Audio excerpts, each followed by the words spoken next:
Cycle tracks గా tech వీధులు నగరవాసులని గుప్పిట్లోకి తీసుకుంటున్న సైక్లింగ్ ట్రెండ్. పూర్తి వివరాలకు చదవండి రేపటి సాక్షి దినపత్రిక. జంతువుల కొవ్వు, నెయ్యికి బదులుగా జంతువుల కొవ్వు వాడారని ఏదైతే అన్నారు, అది భక్తుల మనోభావాలను కోట్లాది మంది దారుణంగా దెబ్బతీయడమే కాకుండా ఒక విశ్వాసం ఏదైతే ఉంటుందో దాన్ని కూడా దెబ్బ కొట్టింది. అది అందరం గమనిస్తున్నాము. ఈ వ్యాఖ్య ఆయన చేయడం, ఆ తరువాత రోజే టీడీపీ ఆఫీస్లో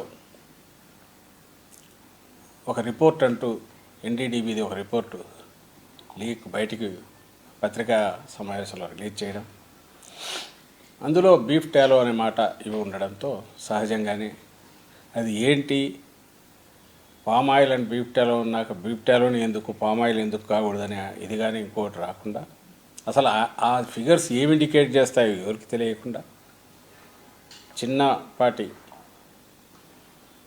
ఒక ప్రసార సాధనాలు ఏమున్నాయో యూట్యూబ్ ఛానల్స్ దగ్గర నుంచి నేషనల్ ఛానల్స్ దగ్గర నుంచి అన్నీ కూడా ఒకే రకంగా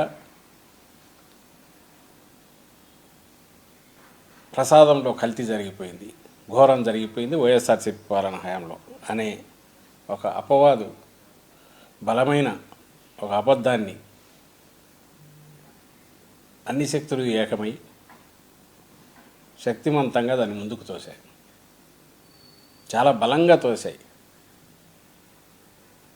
దాని మీద అప్పుడే ఇమ్మీడియట్ తక్షణమే టీటీడీ బోర్డు మాజీ చైర్మన్లు, వైఎస్ఆర్సీపీ హయాంలో ఉన్న మాజీ చైర్మన్లు ఇద్దరు కూడా ఖండించడమే కాకుండా దేనికైనా సిద్ధమన్నారు, విచారణకు మేము వెళ్తామన్నారు. ఆ విధంగానే సుబ్బారెడ్డి గారు తర్వాత సుప్రీంకోర్టులో వేశారు. అది విచారణ కూడా వస్తుంది, సోమవారం వస్తుంది అనమాట. దాన్ని అడ్మిట్ చేసుకున్నారు, సోమవారం విచారణకు వస్తుంది. దాని తర్వాత జగన్మోహన్ రెడ్డి గారు 2 సార్లు మీడియాతో మాట్లాడి నిన్న కూడా మాట్లాడారు, అన్ని పూసగుచ్చినట్టు వివరించారు. ఈరోజు నేను చెప్పదలుచుకున్నది అయితే, ఈ 10 రోజులైనా ఇంకా 10 ఏళ్ళైనా చంద్రబాబు నాయుడు గారు ఏదైతే కామెంట్ చేశారో, వ్యాఖ్య చేశారో, ఒక దుర్మార్గపు వ్యాఖ్య, ఒక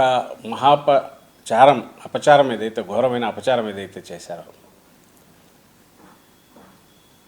ఆ వ్యాఖ్య తాలూకు ఎఫెక్ట్, ప్రభావం అయితే అంత సులభంగా పోదు.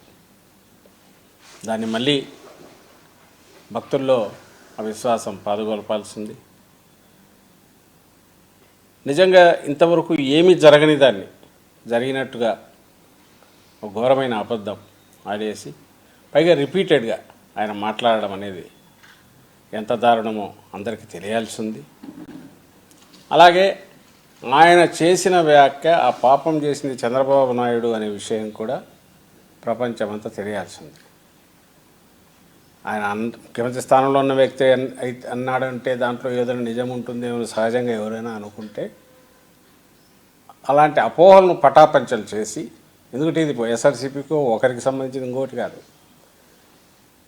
తిరుమల తిరుపతి దేవస్థానం ప్రతిష్ట దశాబ్దాలుగా, మేబీ శతాబ్దాలుగా కూడా పెరుగుతూ వచ్చి ఈరోజు విశ్వవ్యాప్తమై ప్రపంచంలోనే రోల్ మోడల్గా ఉన్న నేపథ్యంలో సిస్టమ్స్ కానీ లేదా ప్రాక్టీసెస్ కానీ ఆగమశాస్త్రపరంగా కావచ్చు, నియమనిష్టలతో చేయడం, లేదా సప్లైస్ అక్కడికి వచ్చే వాటిని సైంటిఫిక్గా చెక్ చేయడము, క్వాలిటీ చెక్ చేయడము, క్వాలిటీ కన్సిస్టెన్సీ కూడా మెయింటైన్ చేయడంలో కానీ, అయోధ్య రామాలయం కూడా ఇక్కడి నుంచే తీసుకోవాలని వాళ్ళు వచ్చి వీళ్ళని తీసుకెళ్ళారు. అక్కడ సిస్టమ్స్ ఎవాల్వ్ చేయడానికి వీళ్ళని రిక్వెస్ట్ చేశారు. I think they are participating. మా హయాంలో, వైఎస్ఆర్సీపీ హయాంలో అది కూడా జరిగింది. అప్పుడు కూడా వెళ్ళి వచ్చారు అక్కడికి. ఇంకా ఎక్కడైనా లక్షల మందిని హ్యాండిల్ చేయడము, ఎలాంటి స్మూత్గా వాళ్ళకు అవసరమైనవన్నీ కూడా ఎలా హైజీనిక్గా, కల్తీలు లేకుండా, ఎలాంటి దాంట్లో లోటుపాట్లు లేకుండా ప్రసాదం కానీ ఆహారం కానీ అందించే ఏర్పాటు, వీటన్నిటిలో కూడా ఆ సిస్టమ్స్ తిరుపతిలో అనేటివి ఓవర్ ది పీరియడ్ ఎవాల్వ్ అయ్యి ఎస్టాబ్లిష్ అయినాయి. అవి కంటిన్యూ అవుతున్నాయి. గవర్నమెంట్ ఏ గవర్నమెంట్ ఉన్నా కూడా ఆ మొత్తం దీన్ని నేను ఒక్క దెబ్బకు బ్రేక్ చేశారు. అటుపక్క భక్తుల్లో ఉండే విశ్వాసాలను దెబ్బతీశారు, ఈరోజు ప్రసాదం తీసుకోవాలంటే అందులో ఏముంటుంది అని అనుమానించే రకంగా